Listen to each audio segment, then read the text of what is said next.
With that in mind, I'd like to go on and talk about the power of the product launch. Because I think the product launch is greatly misunderstood. I think people choose not to do them for whatever reason, but in our business we choose to do them, and we've had the most phenomenal results. I've got a distributor in my business in the UK.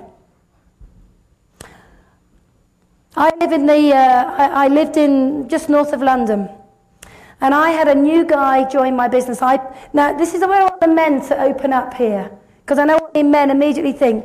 Product demo, me, you've got to be joking. Gentlemen, wake up. Women love buying product from men. It's true. We have guys in our business who are phenomenal at product launches. Now, you may think, well, what kind of guys are those?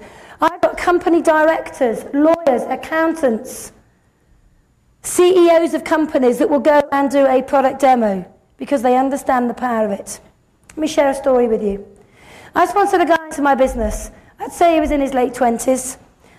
Nice young man, professional, in the telecommunications industry. And I sponsored him into the business. We sat down to the planning meeting and I said, Richard, we have to do some launches. Let me explain what a product demo is. Let me explain how powerful it is. Richard said, well, I don't know many people, he said, who could do a launch. I said, yeah, we do. Come on, let's sit down and brainstorm. So we did some brainstorming, and eventually we came up with 4 people he felt would do a launch for him in his first month. And one of them was a lady who lived in Nottingham, which was about 2 hours' journey. So we rang her up, she said yes, she'd gather a few friends round, and Richard and I set off to do the launch. I had my combo, had my literature, had everything with me, and Richard was coming along. We arrived in Nottingham, and I arrived a bit late, and as I pulled up on the driveway, another woman pulled up on the driveway alongside me. Now at the time I was driving a very beautiful silver Mercedes. And as I got out of the car, I was dressed in a pair of trousers and a nice sweater. And she got out of the car and she looked me up and down. And I thought, interesting lady, she's a bit uppity. And she's in her business suit and she's full of herself. You know, one of these professional types. And she said to me, she said, are you here for the launch? And I said, I'm doing the launch. And she looked at the car and she said, oh, nice car, what does your husband do? So I thought, okay, we've got one here. She thinks that car is because of my husband. And I said, no, you've got it all wrong. You see, I work a business part-time, earn a 6-figure income. What do you do? And she looked at me and she went, I think I'll come and listen to what you do. Now, she came in the room and she sat down. And I have to say, every product I spoke about, she wanted one. Let me tell you why. She was in a very high-powered job. She was earning £80,000, £90,000 a year. Corporate expense account, her car was a company car. She was jetting off all around the world, but somebody else owned her life. When she saw me and I said, well, I work part-time for a 6-figure income and that's my car given to me by my company, she was intrigued. And at the end of the product demo, she said to me, she said, because I have a way that I end the product demo, I'll tell you in a minute. She said, I'd like to look at this business. We arranged a one-to-one. We met her, we did a one-to-one. She liked what she saw, and within a week she joined the business and bought her first combo pack. 6 months later, she quit her job and went full-time in FLP. 2 years after that, her husband, who was a main board director of a major company in the UK, quit his job and joined FLP full-time. They are now the number 3 distributors in the UK.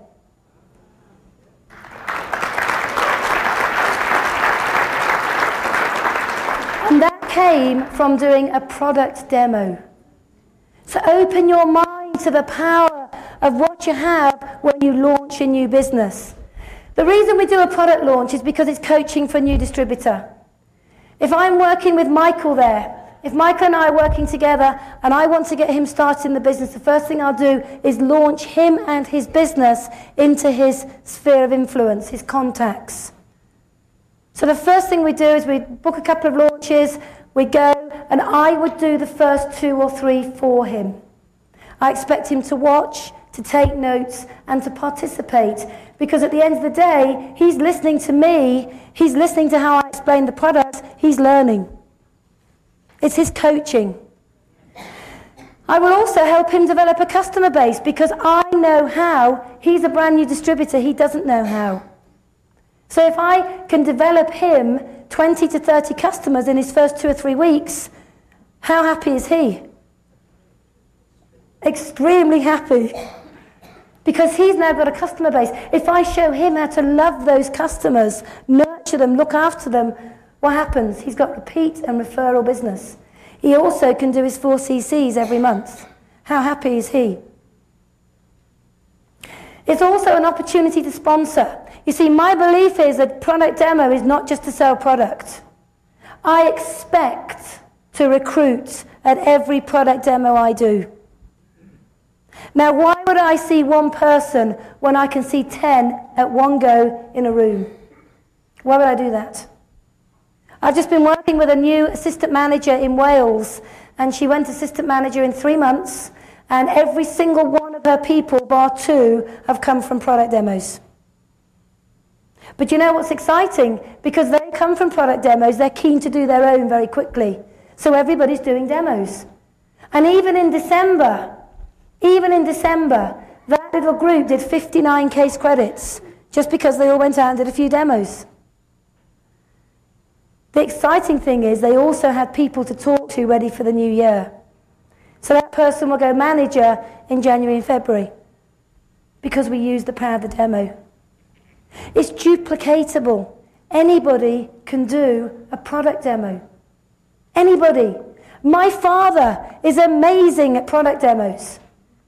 But let me tell you something. It took me 3 years to get him into the business. When he joined the business, he was just touching 60. I never thought I'd change him. He was a farmer. But you want to see him now. He's awesome. Awesome. He'll go and do product demos for men, for women, for old, for young, whatever. And you know something? People love buying product from men. They do. There's no threat. They're reassuring. There's no threat. So it's very, very duplicatable. Imagine if you had 10 people in your team and on a Tuesday night they all went out and did a product demo. Imagine if you had 100 people in your team and on a Tuesday night they all went out and did a product demo. Imagine if you had 1,000 people in your team and on a Tuesday night they all went out and did a product demo. Think of the numbers. I tell you, it's really exciting. I was walking along the beach with John on New Year's Day in the south of France. It was absolutely beautiful. The sun was shining. Absolutely beautiful. It was New Year's Day. And my mobile phone went. And it was one of our managers from Senegal. And she said, "Jane, I'm just doing a product launch and I just wanted you to say hello to everybody over the phone." Think about it. I'm chilling out on the beach on New Year's Day in the south of France. One of my team in Senegal rings up and says they're doing a product launch. How cool is that? You see, it's totally duplicatable. No matter where you are, whatever country, anywhere around the world, anybody can be taught to use a product demo to retail, coach, and sponsor. It also builds your own personal case credits if you're doing one for yourself. So you can do them for yourself, you do them for your team, and you get everybody competent in using the products. Certainly for us in the UK, I would say the product demo has been absolutely key to us getting everybody up and running.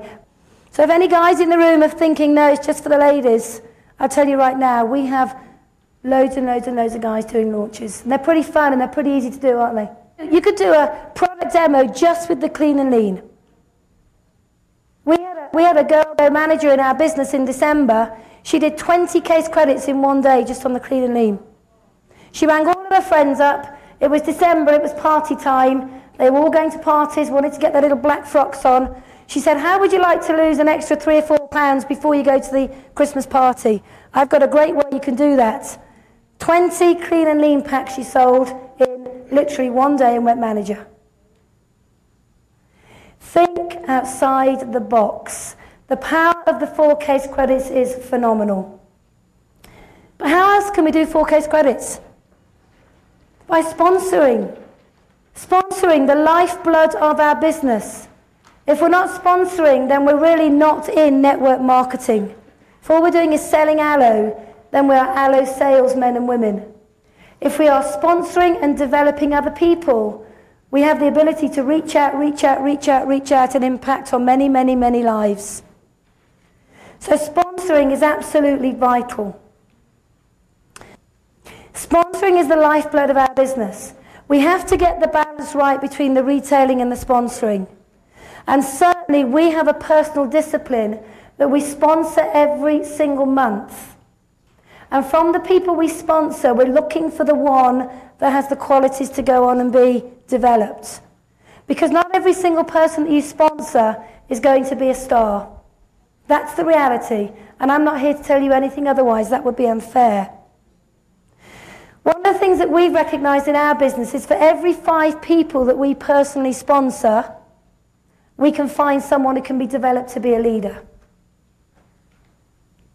So we're looking to sponsor consistently, because if we don't, we're never going to duplicate out and build huge, giant networks. So for example, if I'm working with Joe, and I know in month 1,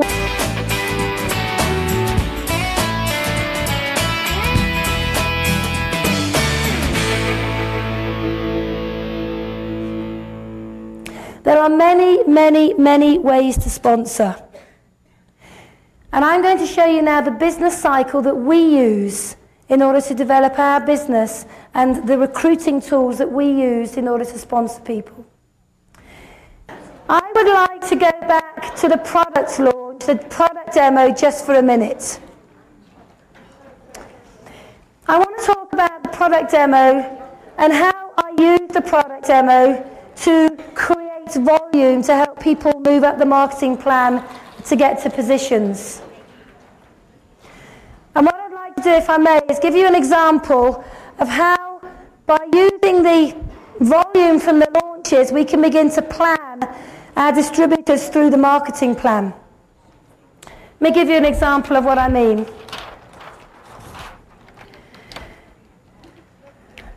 If this is me, and I sponsor 3 people, we'll call them Joe, Flo, and Mo. Okay? Let's say I sponsored Flo, Joe, and Mo. And let's say that I'm sitting down and I want to really plan where my volume is going to come for that month. Now, if I'm not using product demos as a way of creating volume, when I sit and do my volume mapping, i.e. mapping out where the volume's coming from, I can't realistically put any figures in if I don't understand exactly what my team have got planned. So very quickly I'm using my planning and my knowledge of what activity can give by way of case credits to the volume mapping. Let's say that month could be February. We're running into February now.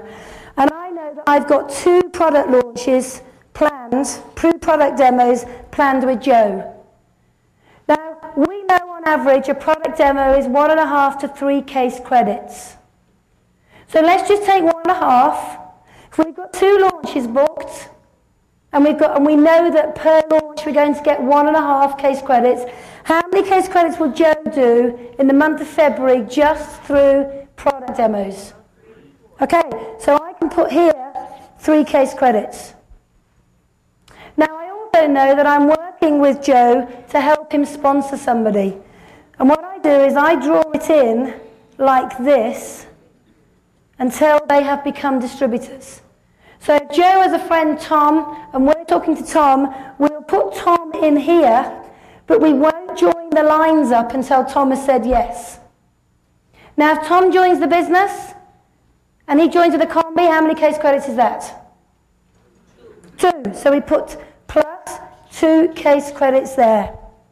Joe is going to use how many case credits? Let's say he uses 1. So we put personal use, 1 CC. that Joe, for the month, has got plans. He's going to use a case credit. He's going to do 2 product demos, which will give him 3. And he's going to sponsor Tom, which will give him 2. So how many case credits am I going to get from Joe during the month of February? 6. So down here, I can put 6 CCs. I'm then going to work with Flo. And Flo's really good because Flo has already sponsored somebody. John. Now I'm working with Flo and say, Flo, what have you got planned for this month?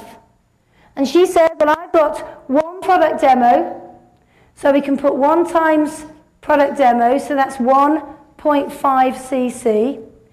John has just started, brand new distributor. He's got 2 product demos.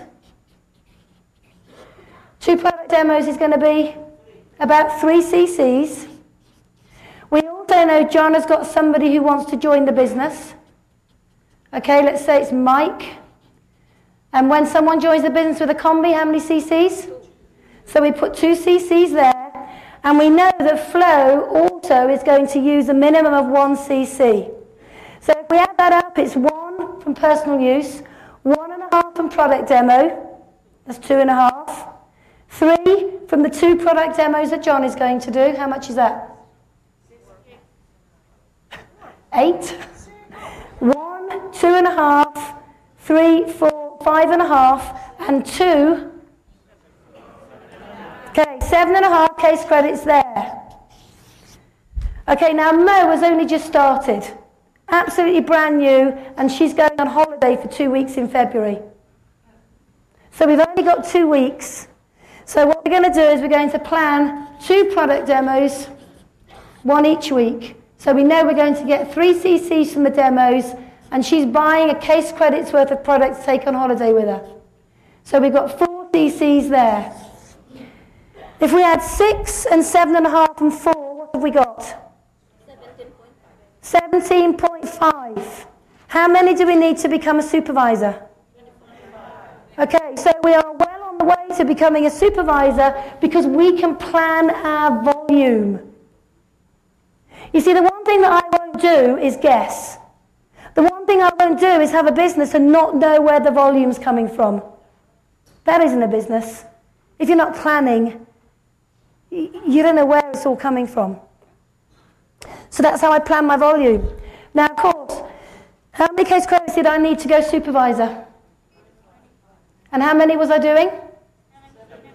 So how many do I need to become a supervisor?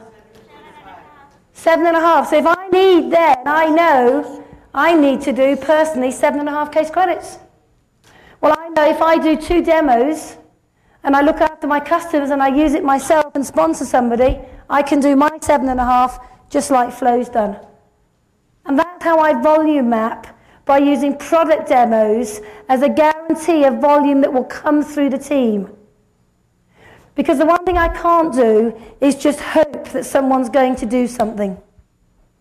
I can't build a check based on, well, she might do something, Tom might do 1, Joe might do 2. Might does not build a business. Planning builds a business. Now the beauty about this is in month 2, let's say in March, we know that Joe has done 6 case credits. So what we can do now is plan for Joe and Tom to sponsor 1 each, to do 2 or 3 demos, and to help them up to the position of supervisor. So if I can then help those 3 people become supervisors, what happens to me? I do 75 case credits and I become an assistant manager. But I only do it through planning. And one of the reasons that I am so committed to planning my volume is because I don't ever want to have a check of say $200 or $300 when I'm a manager, when actually if I planned my volume right and worked with my people right, it could have been $1,000. You see, it's okay having the PIN, but if you haven't got the business to substantiate the PIN, you don't get the check. What's more important, the check or the PIN? The check. So we need to really structure our businesses, because the structure of our business gives us the check. The beauty about this is if you work with these 3 people and you teach them to do the same, they in turn will go and work with their team because you've shown them how. So you just go and find 3 more. Because once you've taught these 3, they know what to do. They will then leave you freed up to go and work with 3 new people. You see, I am committed to building checks and solid businesses for my team. Because no one leaves your business if they've got a good check. But people will leave your business if they've got the pin, but no structure and no volume. So the quickest and easiest way to build volume is the product demos, the sponsoring, the personal use, the customers, 20 to 30 customers, love them to bits, and then teach that throughout your whole group. Absolutely imperative that you do that. Are you with me? Yeah. Okay, so we're getting better at this. The response is getting better. That's good. I want to go back to the product launch. Somebody asked me how I finish a product demo. What words do I use to finish a product demo? Well, these are the words that John used. I mean, John and I are really good. When we're working, well, we work the business together. And very often, sometimes in the week, John and I might be out doing a product demo on the same night. So I could be doing a product demo for one of my new distributors, and he could be doing a product demo for one of our other new distributors. And we're very competitive. We always see who can do the most in sales. But you know what's really exciting about doing demos? Is if you get 2 people up and running really quickly, then they will go and do the same, and you can have a night off. That's working smart, not hard, isn't it? You see, I don't want to be in direct sales. I don't want to be in direct sales when I've got to go out and just sell, sell, sell. I want to be in a duplicatable business where everybody's doing a little bit. So how do I end my product demo? What do I say as I draw the evening or the morning to a conclusion and ask the people that are there to take a look at the business? These are the words that I use, and I'm going to say them. It's all going to be recorded, so you'll get a copy of it anyway. At the end of the launch, at the beginning of the launch, I open the presentation with my story. Now, John gave you all, at the very beginning, he asked you to develop your story, didn't he? And I always open the presentation with this. Thank you very much for coming tonight and supporting, your name is Nancy? Yes. Okay, let's say I'm doing a product launch for Nancy. She's our new distributor. Thank you very much for coming tonight, ladies and gentlemen, and supporting Nancy. We're here to launch her business, and we're very excited about being able to do that with you. Before I present the business and the products to you, let me tell you a bit about myself. My background was in farm estate, farm management, and I had a wonderful way of life until one day that way of life was threatened, and I found myself looking for a change of direction. I had 2 small children, and I wanted to give them everything that was good in their lives. But unfortunately, working in the farming industry, that wasn't going to happen. Good luck came my way, got a phone call from a friend, and he actually started telling me about the power of a company called Forever Living. I went and had a look at it, absolutely bowled away with what I saw, and decided to get involved. One of the things that was most important to me when looking at this opportunity was the products. And the products have been outstanding in our family. And I share a couple of stories about which products have been good for members of our family. So I've opened the evening on a real high, saying about my background, why I was looking to do something different, and how FLP was the answer. And then I do the demonstration. It takes about 45 minutes. We have a lot of fun. We have a lot of interaction. Everybody's trying the products. We pour out the aloe. They all try the aloe. Everyone laughs about how horrible it is, but I've already sold the benefits of aloe, and every single person in the room will have stress, or they're tired, or no energy, or digestion, or respiratory. They have a problem, so they all want the aloe. At the end of the evening, this is what I say. I thank everybody for coming. So I say this, can I just thank you all for coming tonight? You've been a great audience, and it's been a lot of fun. In closing the presentation, I'd like to all encourage you to come and have a look at the products again. If you've got any questions to ask me, please do. I've been privileged to be with this company now for 11 years, and it's been a wonderful journey. The company's going from strength to strength in the UK, and with that in mind, we're always looking for some very good people. We're looking for people right now who might recognise the need for change. People who know if they carry on doing what they're doing, they're going to get more of what they've got. We're looking for people who may value a second income of maybe £200 or £300 a month. We're looking for people who may appreciate a little bit more of an income, maybe £1,000 to £2,000 a month. And we're also looking for people who can be developed to be leaders in this area, and they're looking to earn a six-figure income plus. I'm currently working with a litigation lawyer who doesn't want to be a litigation lawyer anymore. I'm working with a single mum who wants to educate her daughter. I'm working with an interior designer.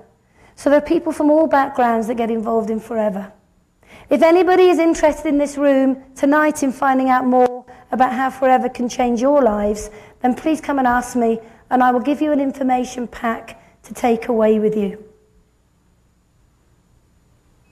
And then what happens, we stop, we have a cup of tea, and everybody's asking questions, and I'm going to focus on the one or two people in the room that have caught my imagination. There's always one or two people in an audience who are what I call, they're excited, they're passionate, they're interactive, they ask questions. You just know they've got a spark. Do you know what I mean? And I immediately focus on them. So maybe it could be that is it Yuri? Yuri's in the business. He's in the room. And he's been kind of asking very intelligent questions throughout.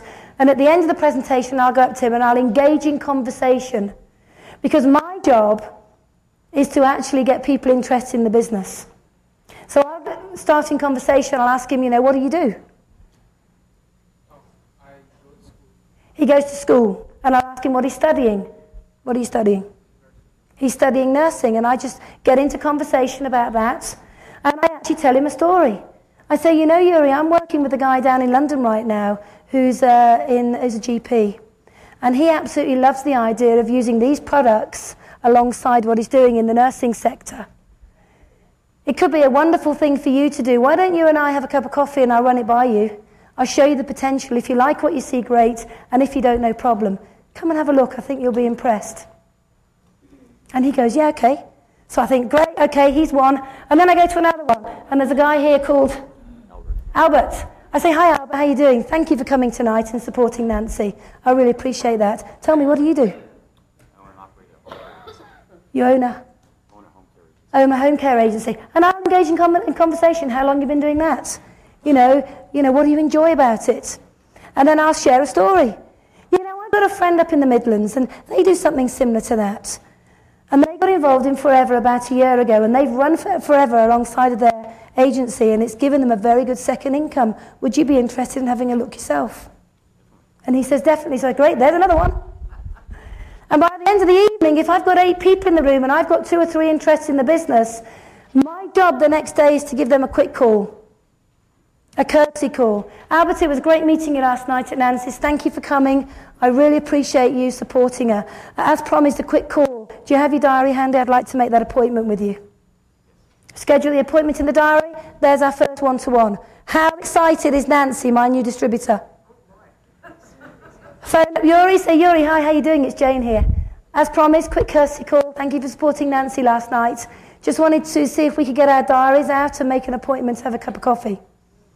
Can you do any time on Friday afternoon? Great. 2 o'clock? Okay. Oh, I like that kind of guy. I'll find time. That's my type of guy. So suddenly I've got 2 people interested in looking at the business. How excited is my new distributor? You see, we have to drive the business forward as leaders. We're in control. We can't expect our new distributor to go and do it because they don't know what to do. So we have to help them. And if we're not helping them, how can we expect them to one day help the people they bring into their business? What's really exciting is she's just had her first launch. Within 2 days, we've got 2 one-to-ones. By the end of her first week, she's got 2 new distributors in her business, planned and ready to build their businesses. By the end of the second week, we can have 2 people in Albert's business and somebody in Yuri's business. How exciting is that? Now, if all of those 4 or 5 people have got 1 product demo booked for the next week, how much volume is coming through the business? That's the key. And so many people fight the obvious. And I know there'll be people in this room thinking, oh, I can't do that. Mustn't do that, that's not what we've been taught to do. Well, that's okay. Carry on doing what you're doing. Everything will stay the same. Or you can be like John and myself, and you can recognize the need to go and find the truth. What works? What doesn't work? You know, we did over 1,000 case credits in our business in November. Just me and John. Our bonus recap had just short of 1,100 case credits.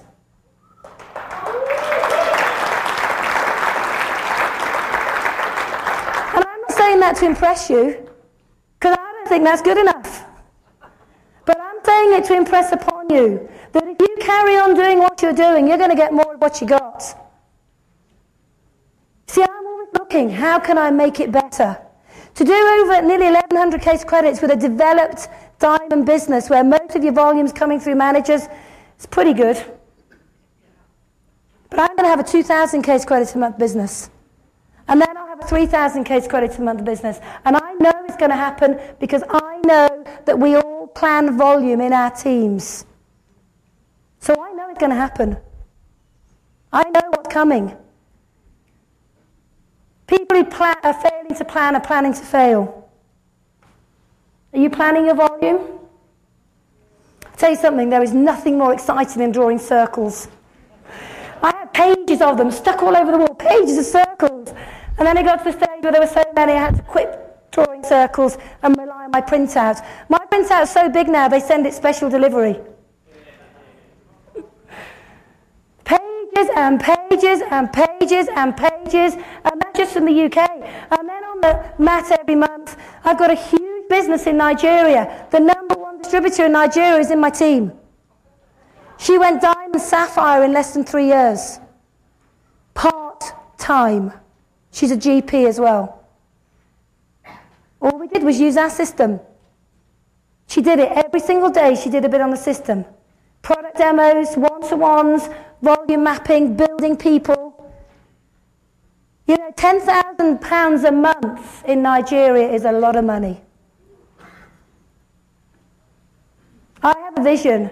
I want 5 top distributors around the world in countries in my business.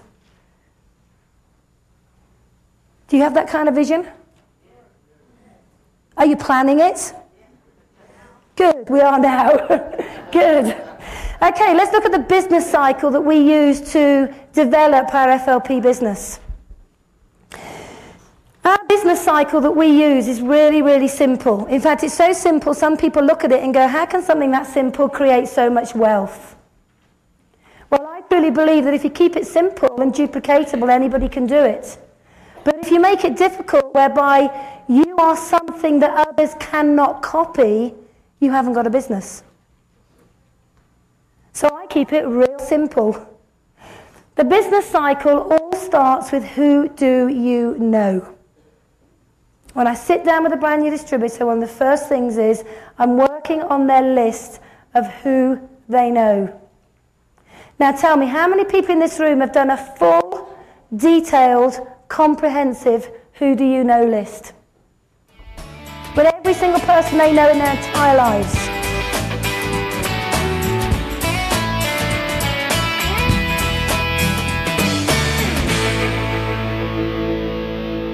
So what I'm going to do now is I'm going to show you how I will develop somebody's who do you know list.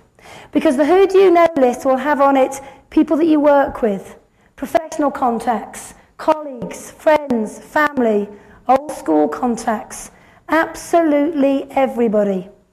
And yet the biggest mistake that most people make when they join FLP is they say, I don't know anybody.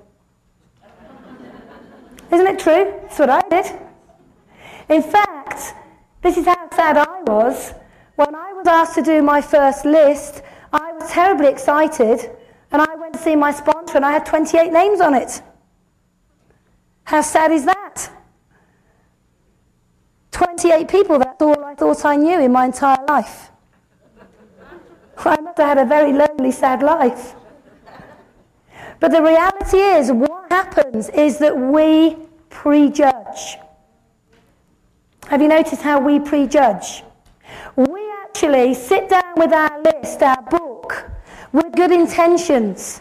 But what we do is we put the people on our list who, in our infinite wisdom, we believe are going to be good in this business. Correct? And then we leave off the list those people who we actually are too scared to talk to. Correct?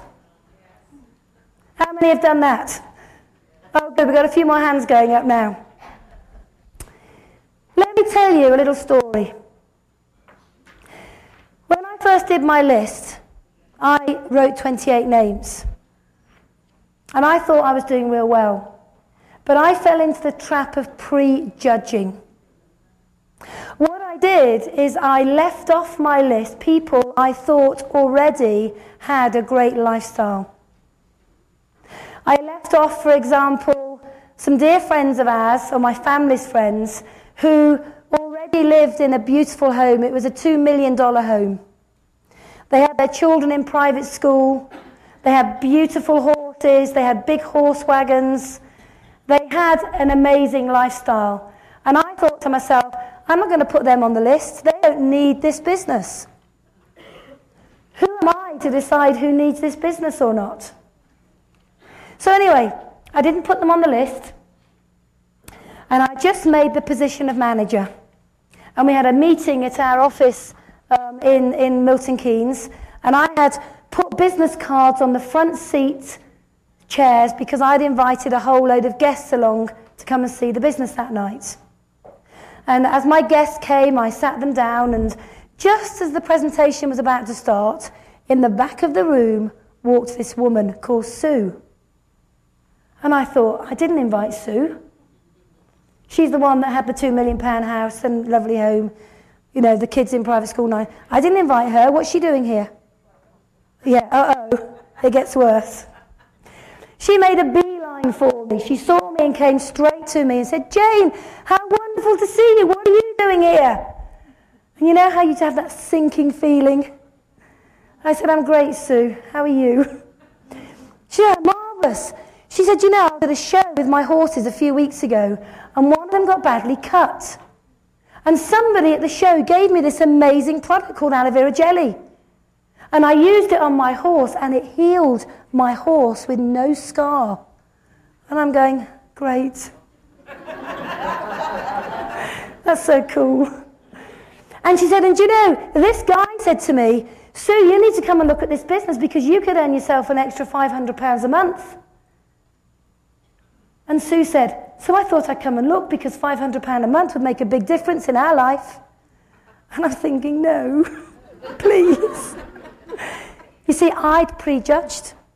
I'd looked at their life, their home, their lifestyle. I didn't think $500 or $1,000 a month would make a difference. So I didn't have her on my list. Now, somebody in the room is pretty sharp with numbers. This lady down here, work this out. She joined somebody else's business, not mine, because I didn't ask her. She became a manager, okay? She became a manager, and a manager is worth about £1,000 a month to you minimum. Say $2,000 a month, yeah? A good manager. That was 10 years ago. What's 10 years times $2,000 a month? How many? $240,000, am I right? Without him. So, that omission of that lady off my list has cost me $240,000. I know it hurts. I tell you something, I have never left anybody off my list ever since. The reason people leave people off their list is because they're scared to talk to them, they prejudge, they make decisions based on what they see. Don't do that. It will cost you dearly. We ask everybody, because what's the worst they can say? No. You see, I don't even believe in no anymore. I'm going to show you how I handle that one as well. So what we do when we do the list is we help somebody completely download their entire memory of everybody they know without prejudging, and that includes your scary list. You know, the scary list are the people that you perceive to be way up here. They may be CEOs of companies, maybe doctors, maybe accountants, maybe lawyers. You know, we're not used to interacting with these people on a daily basis, right? Well, let me tell you something. These guys need to hear from you before anybody else does.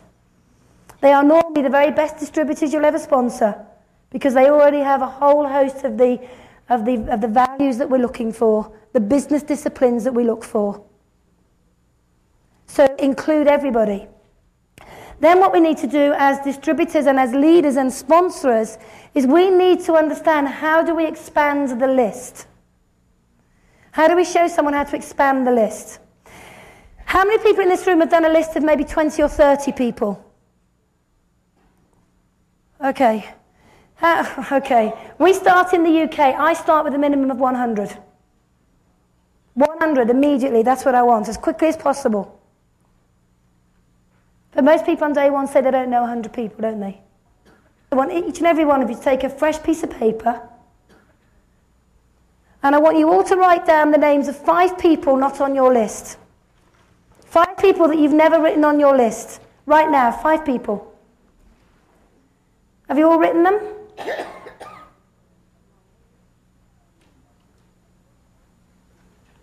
You done them? Cool. Okay? Now I'm going to show you how we can expand those names. And here's what we're going to do. This is what I do when I'm working with a new distributor, to get them into the thought process of thinking that they know more than they know. So what we're going to do here, Matt, is we're going to do something called word association. Okay? And I'm going to ask you to give me the name of somebody on your list. Anybody? Who? Brianna Hemingway. Brianna, how do you spell that? Brianna Hemingway. Double M. Yeah. Okay. Now, Matt's fairly new in the business, and he's done an okay list, but he certainly hasn't emptied his head. So what I'm going to do in a very gentle way is show him how he can develop more names from the names that are on his list. So Brianna's already on his list, and I'll say to him quite simply, tell me, how do you know Brianna? She's a friend from high school. Tell me, do you have all the names of all the people that you knew at high school on your list? No. How many people are not on your list, roughly, would you say, from high school? 30 or 40. Okay, so from one prompt, we've probably got 30 or 40 names. Because I said, where did you know Brianna? And he said, from high school. And I said to him, who do you know from high school that's not on your list? Does that make sense? So I'd say, okay, so about 30 extra names from one question. Okay, Matt, tell me, what's Brianna doing now? She's married and has a family. She doesn't work. She's married and has a family and doesn't work. What was she doing before she got married? She went to school. She went to school, so she hasn't worked. Did she study for anything? General study. Did she study for a profession or anything? I'm not sure what it was. Okay. Tell me, do you know any other young women who are married at home with children who are not on your list? You do? How many? Probably 10. About 10. 10 more names here. You see, young women that are married and at home with their children, this is a perfect business to work around children. That's why I joined. You see, my children are the wind beneath my wings. I will do anything for them. The best thing I can do for them is lead by example, so they can follow in my footsteps. But no one had showed me a business I could work around being at home with my family. Most women have to put their kids in daycare and go to a job. I was never going to do that. So here we have 10 potential young women at home with families who could be shown a business that they can work around the time they have. And tell me, where does Brianna live? Mesa. Mesa. Where's that? Near Phoenix, Arizona. Near Phoenix, Arizona. Do you know anybody else in that area that's not on your list? Yeah. Yeah, oh dear, it's painful, isn't it? Yeah. How many? I'd say 15 or 20. I'll be gentle on you, I'll say 15. Okay, and tell me, has Brianna got any family that you know? Yeah. Do you know brothers or sisters? I know her husband. You know her husband. Tell me, what's his name? I only know his last name. Hemingway, obviously. Okay. Mr. Hemingway. And what does Mr. Hemingway do? He works for a construction company. He works for a construction company. Do you know anybody else in the construction business, in the engineering business? I do. Are they on your list? No. Uh-oh. How many? About 5 or 6. About 5 or 6. That's amazing. Okay, do you see where I'm coming from? Do you see how we can take one name and by just asking a few simple questions we can maybe jog Matt's memory into thinking of other people that he knows? So that one name has become 30, 40, 50, 60 people. 60 people have come from one name just because I asked a few simple questions. Do you see where I'm coming from? Does that make sense to you all? It's such a lot of fun when you can. Thanks, Matt. So when people sit down with me now and they say, I don't know anybody, I can totally understand that because I say, well, you know something, nor did I. I want people to feel comfortable when they say to me, I don't know anybody.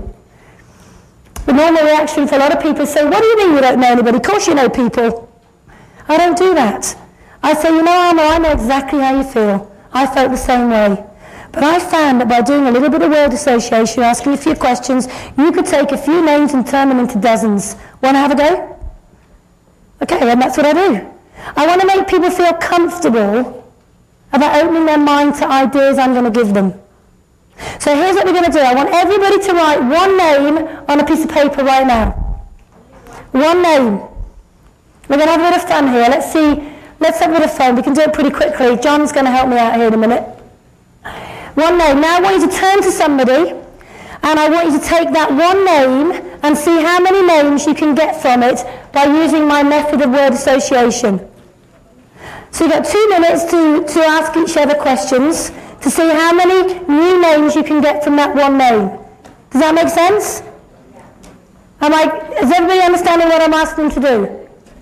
Let's see how many people we can get from just a few questions on one name. Off you go, you've got 2 minutes. I won't forget this lesson, I promise. Hey? I won't forget this lesson. No, you Yes. It is all about giving people confidence and showing them how they can work on their who do you know list, because the natural reaction is when we first start that we don't know people or that we are scared to talk to people. How many people in this room have heard of Dr. Peter Atherton? Yeah? Well, Dr. Peter Atherton was on my scary list. I was terrified to go and speak to him. You know, he was a senior GP, he was a skin specialist in a major hospital. You know, he was way up here, and I was just little old me, you know, setting out on my business. What did I know about anything? And eventually, after 6 months of trying to pluck up the courage, my mother said to me, if you don't speak to him, somebody else will. And my mum was leaving the business then. So I did go and speak to him, and he did look at the business. And to this day, he thanks me for helping him see a better way than being tied to general practice for the rest of his life. You see, very often it's our own fears that stop us doing things. And we need to overcome those fears, because those fears can either render us motionless, where we do nothing, or we can step out the box and say, I'm going to have a go, because we learn when we do. We don't learn when we don't do. I want to say well done to all of you for participating in that. And imagine now over the next few weeks and months how when you're working with your new distributors, how you can give them the confidence to develop their lists, to go and talk to people. Because once we've done a list, we then need to understand that the next part of the process, the business cycle, is to contact.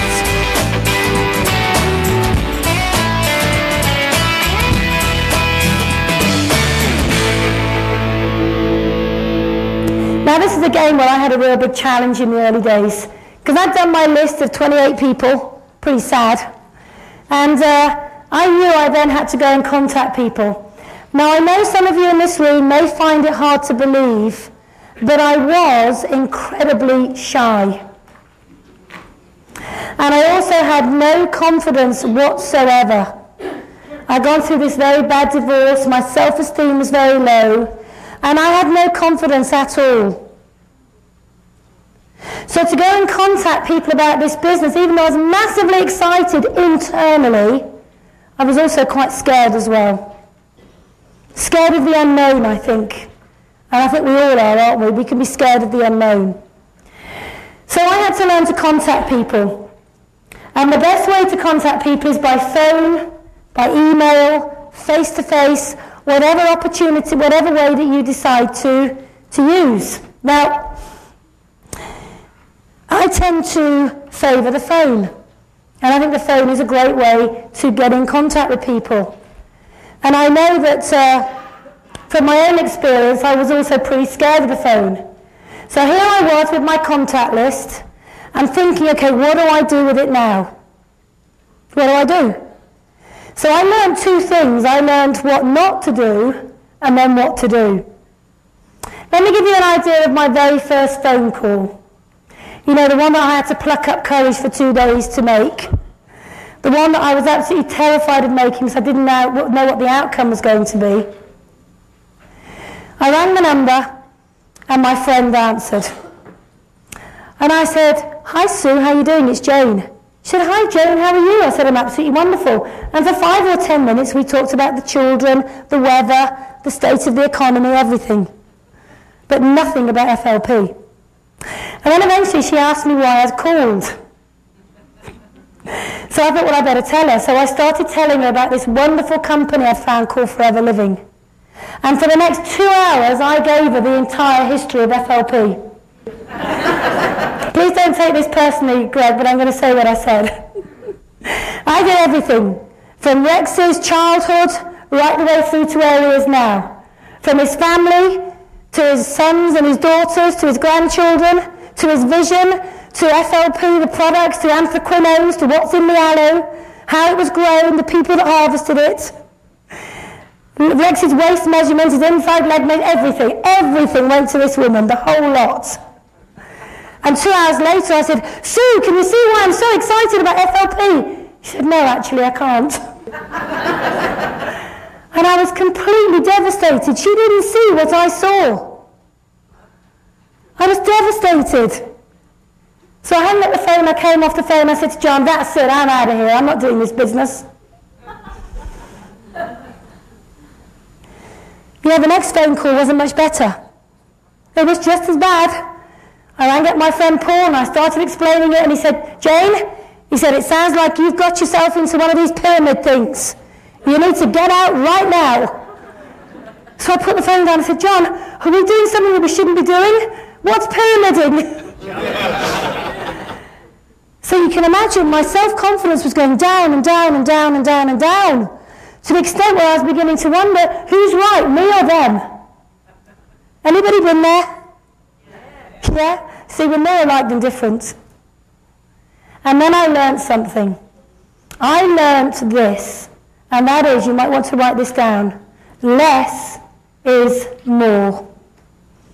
Less is more.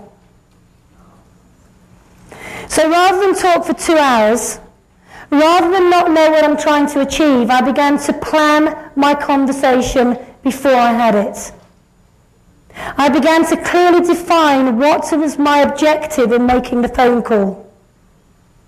And I'm going to give you an example now of how today I contact people on the phone.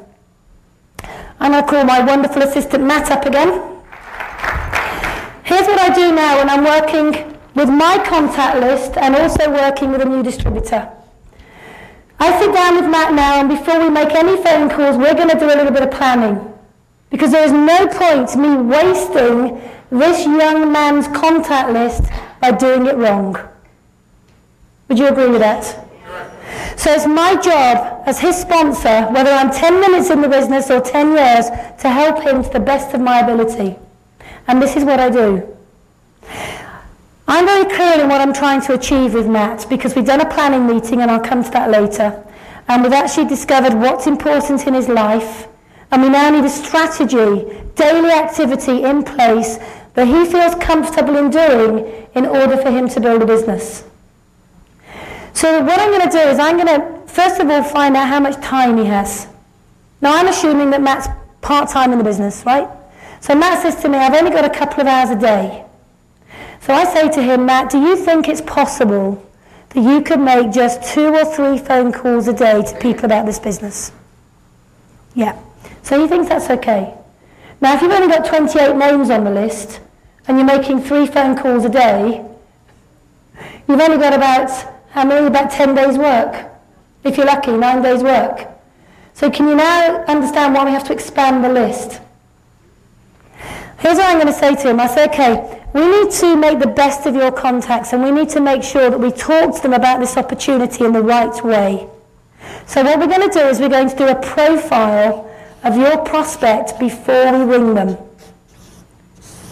And here's what I mean by a profile. Who would you like to talk to today about Forever Living? Cousin Johnny. Okay, Johnny. So we write Johnny's name at the front here. We've got Johnny. Now that's his cousin, I don't know him. So if I don't know him, I need to find out a bit about him to then be able to give him the best possible advice in calling him. Does that make sense? So what I do is I say, tell me a bit about Johnny. How old is he? 28. So he's 28. Is he married or single? Single. He's single. And tell me, what does Johnny do for a living? He drives trucks. So he drives trucks. And how long has he been driving for? About 5 years. About 5 years. Okay. And tell me, does he have any hobbies? What does he enjoy doing in his recreational time? Rides motorcycles. Oh, he's a motorcycle rider. Is that dirt motocross? So he's motocross. Okay. That's his passion, yeah? He's really into that. Yeah. Okay. Tell me, what's his personality like? Is he outgoing, bubbly? He is outgoing. He's very outgoing. So he's an outgoing guy. And tell me, do you know him well enough to know what his hot button is, the thing that motivates him in life? What does he always talk about? Money. His money. Okay, so he's motivated by money. And how does that come across? How does he talk about it? He wishes he had it a lot. He wishes he had a lot more. Okay, so he'd like a lot more money. And does he ever tell you what he'd do if he had a lot more money? Is there anything that he'd want or? Probably buy another bike. So he'd like another bike? Yeah. He'd like a newer bike? Yeah. Okay, do you know what kind of bike he likes? I don't know, maybe a Honda. So he's into Hondas. Right, now I've got a bit of a profile now of this guy. He's single, he's 28 years old, he drives trucks, doesn't give him enough money, he's passionate about his hobby, which is motocross, and he'd like to have more money. He's outgoing, he's friendly, yeah? He's a good communicator. So he's a good communicator, so I could put that. Good communicator. Whatever. So I've got a picture of him. So now I can give Matt my experience and say to him, Matt, this is what I think you should say when you ring them. Because remember, my first phone call was 2 hours. And I didn't get a result. I don't want my new downline, Matt, to have that same problem.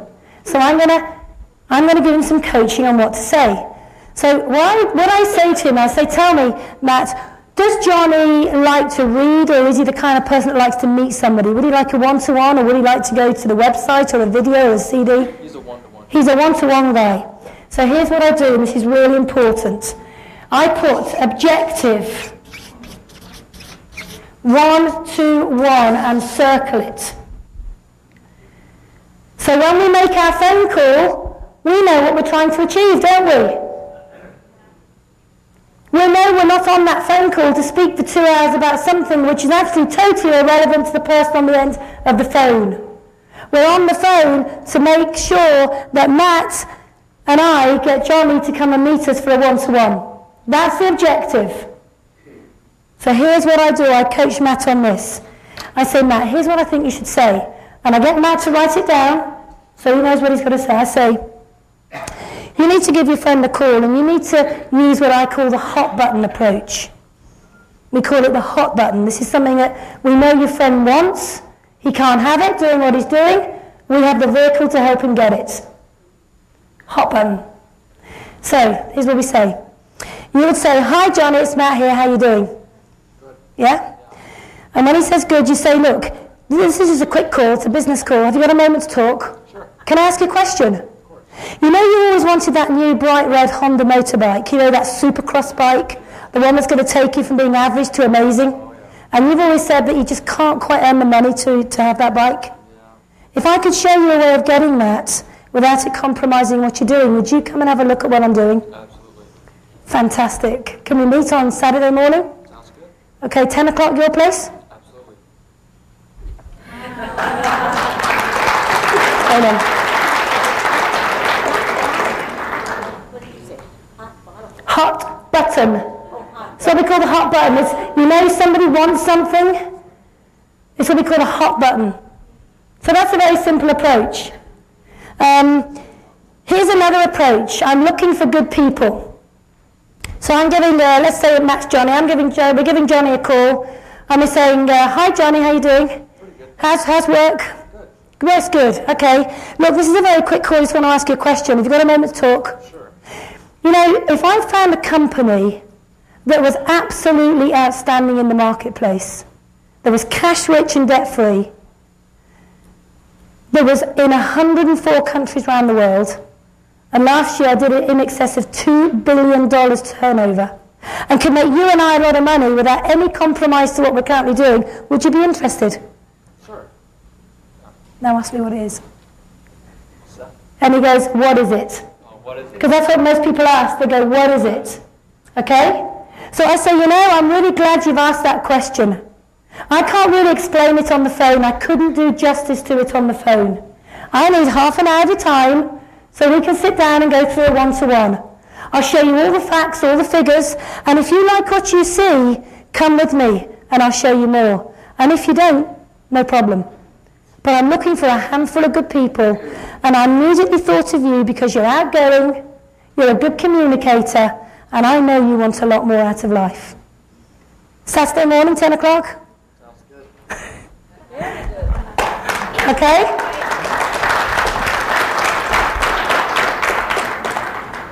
So less is more. Now I know Matt, and let's say that Matt and I are friends. And Matt's not in the business, and I've known him for a while, and I know that he's just newly married. Just found that out. And that he's got, 1.5 years. I don't understand what 1.5 children means. What's the half? She's pregnant. Oh, she's pregnant, okay. I know that this young man has got a little child. And let's say, I'm not saying this is true, but let's say that I know that his little boy or little girl has got eczema. Okay? And let's say that I want to talk to Matt about the business through the products. So I give him a call and say, hey Matt, how you doing? Good, thanks. How's the job? All right. How's the wife? Great. What's the baby called? Peyton. How's Peyton doing? Good. She's good. And how's her eczema? Still there. It's still there. You know, Matt, I hope you don't mind me ringing you out of the blue, but I've recently become associated with a company that make a remarkable range of natural complementary healthcare products. Products that help with things like eczema, psoriasis, digestion, energy, stress. And I wondered if I could pop round and show you how powerful these products are, because I'm sure we've got something that could help your little girl. Okay. Can I come round? Sure. When's a good time for you? Whenever. How about tomorrow morning? Excellent.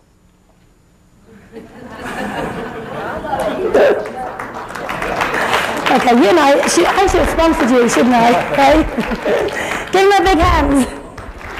The point I'm trying to make is, you can keep your phone calls short and sharp and tantalizing, where the individual wants to find out more, or you can give the lot on the phone, and that person prejudges and says, no, thank you. It's your decision.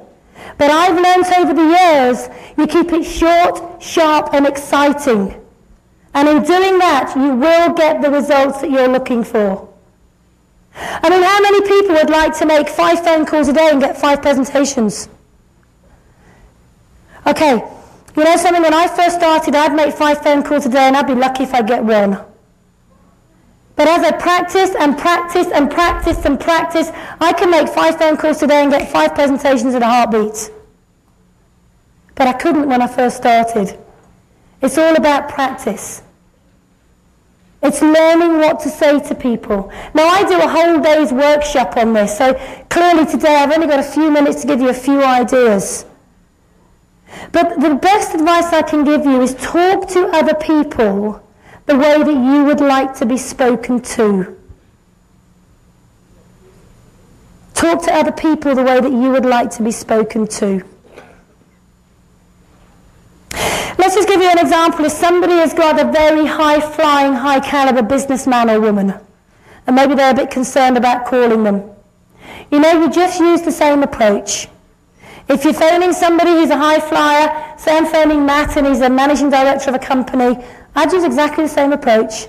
Hi Matt, it's Jane here, how you doing? How's the family, how's work? Look Matt, I hope you don't mind me making this call. It is a business call, so I'll keep it short. Business people don't want to be on the phone for hours. I have the privilege of working with a dynamic company who are looking for key people in this area. People like you who are ambitious, outgoing, good communicator, have the business skills that can take companies forward. I'm looking to work with 2 key people right now. I've got one in place, I need to find one more. Would you be open to looking at what I'm doing? See, I have a little bit of fear of loss there. I only work with 2 people, I've got one in place, I'm looking for one more. That works, that's real cool. Now here's what happens if he says no. Because people say no, right? What do you do when people say no? Correct. Here's what I do. Let's say Matt has said no. And I said, you know Matt, that's okay. I appreciate maybe the timing isn't right for you at the moment. However, I'm looking for a couple of key people. These people will expect to make about $150,000 to $200,000 a year. They must be hardworking, motivated. That's why I thought of you. But clearly the timing isn't right for you. Tell me, who do you know right now who'd value $150,000 to $200,000 a year? Ask the question, who do you know? Now sometimes they say, I don't know anybody. So I say, let me tell you something, I'll give you 24 hours to think on it, I'll call you back tomorrow night. I'm sure you know somebody who'd value that kind of income. Now this is very often what happens. He puts the phone down and he goes, 150, 200,000 a year. Maybe I'm not too busy to have a look. So I ring him back, I say, hey Matt, did you think of anybody? I'm looking for that extra person, you know, that person who wants to earn a couple of $100,000 a year. And he goes, well, maybe I should come and take a look. So very often, just by taking it away, they come back and have a look. Here's another good one. And I like this one because this is a genuine approach. Let's say Matt says, you know, Jane, timing's not good for me right now. It's the end of year financially. My wife's about to have another baby. It's just not a good time. Now, what most people do when someone says no is take it for a no forever. They never go back to that young man, do they? Not me. I go straight back to him and I say, Matt, I appreciate the timing isn't right for you right now. However, I'm never going to stop asking you to come and have a look. I happen to think that you are the kind of guy that would be extremely talented in this business. You've got all the qualities I'm looking for, and for me it would be a privilege to be able to work with you. So can we keep in touch and maybe we have a chat in a couple of months' time? Now, how does he feel? He feels good. I've just complimented him. We're looking for people like you. It'd be a privilege to work with you. So when I ring him again in 2 months' time, how does he feel? Feels good? Now I want to share a story with you. You probably noticed by now I like stories. The very third person I ever spoke to about FLP said no. It wasn't for them. And I said to her, Jackie, I'm going to keep in touch with you. She went on to spend £100,000 in a shop, setting a clothes shop up. And after 5 years, it went bust. That was a lot of money to waste. But I kept on talking to her, and she didn't want to join the business. Not interested. 7 years later, we met her in a shopping precinct. She said, how are you doing? Well, that's a fatal question to ask an FLP distributor. So I said, well, we're doing real cool, and this is happening, and that's happening, and we're doing this, and the kids are just off to university, and Marcus is at boarding school, and we got a new car, and we bought a new house, and she said, oh, wow. I said, tell me, Jackie, are you ready to look at this business? She said, you know something, I am. She looked, she joined, she became the manager that made us Diamond. We can use a video or a CD-ROM, we can use an audio tape, we can send them to the website. I don't mind what vehicle you use to show the business. What I do mind is that you don't show the business. Because I'm going to be real blunt here, so excuse me for a moment. But if you're not showing the business to people you know, then shame on you. Shame on you. How can you deny other people the chance to be with a company that gives so much? How can you do that? How can you deny the people you love and care for the chance to be successful in FLP? The chance to be a diamond? How can you do that? So I don't mind how you share the business, whatever method suits you. For me and John, we use the one-to-one because I like having a relationship with somebody. You can choose whichever way you want, it's entirely up to you. But shame on you if you're not sharing the business. We have it in our hands to reach out and touch others. I don't care if they say yes or no. What I do care is that you're not passing on the message. What I'm going to do now is hand you over to John. He's going to very quickly, in just a short time, show you how we do a one-to-one presentation. So you can leave this room tonight and you can go out and present the business to anybody you want to. Is that a good idea? Okay, give him a big hand.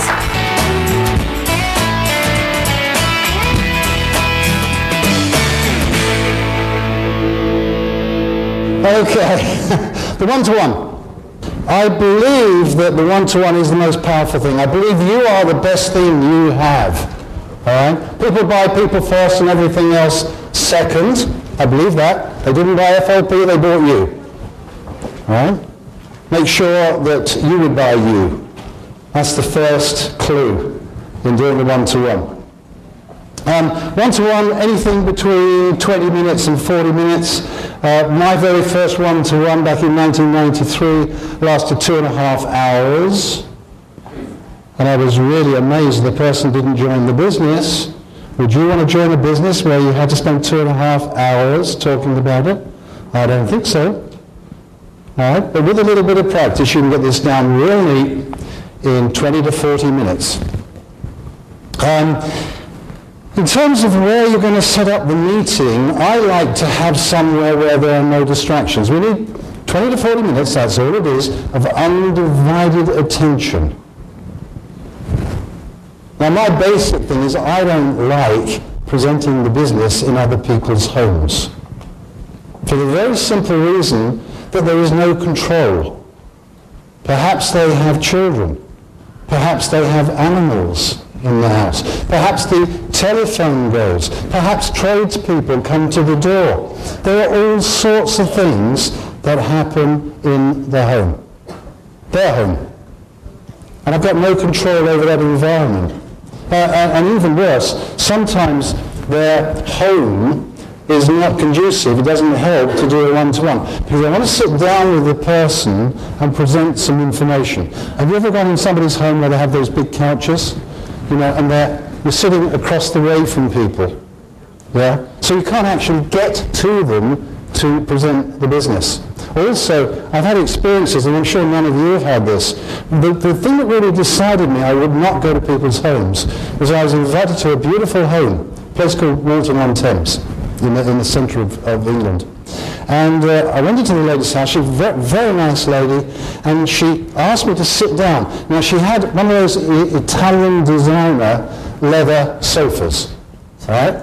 So I'm sitting on this thing. It's one of those ones, you know, it's a bit like a waterbed, right? So I'm sitting here, and she sits on another one across the way. And I really want to present the business to her, all right? And keep my balance, because I want to look cool, you know? So I'm sitting there with this stuff, and I can't possibly show her the information. That's the first thing. And then I was stupid enough to accept her offer for some refreshment, a drink. Now, I've got the drink, and I need to have both hands free, so I balance the cup on the arm of the chair. We were sort of talking, and to my horror, suddenly the cup tips over into my lap. So now I've got a very dark stain around here. Still trying to be cool, okay? And then her 2-year-old comes into the room. Now her 2-year-old has been practicing sculpture with a pot of jam. And she comes in like this, very nice child, love to see, I love children, I've got 4, I'm a collector.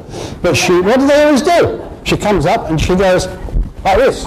So I have to move my legs to avoid the jam hands, all right? And we're talking, I'm getting, by this time I'm feeling a bit seasick. Then their pet dog comes in and decides that he wants to make love to my left leg. So, true story. That was my moment when I said I will not go to people's homes. As a general rule, all right, rules are always made to be broken. But in general, I like to have some control. So they come to my home, or we go to a hotel, a fair of a hotel. I think it's fantastic. These people build these wonderful hotels, and where for the price of a cup of coffee or a glass of juice, I can sit and use their wonderful facilities. Millions of dollars have been put into it to enable me to have a mobile office. That makes sense? Or a coffee shop, or whatever it is. Somewhere where I can get 20 to 40 minutes of undivided attention. Does this make sense? Good. Where do we sit? I like to sit at a table because I'm going to present some information to them. And I'm very right-handed. I'm going to write as well as show. And if I'm right-handed, it makes sense if they're sitting on that side of me. Because that's the natural orientation of the body in showing some information, isn't it?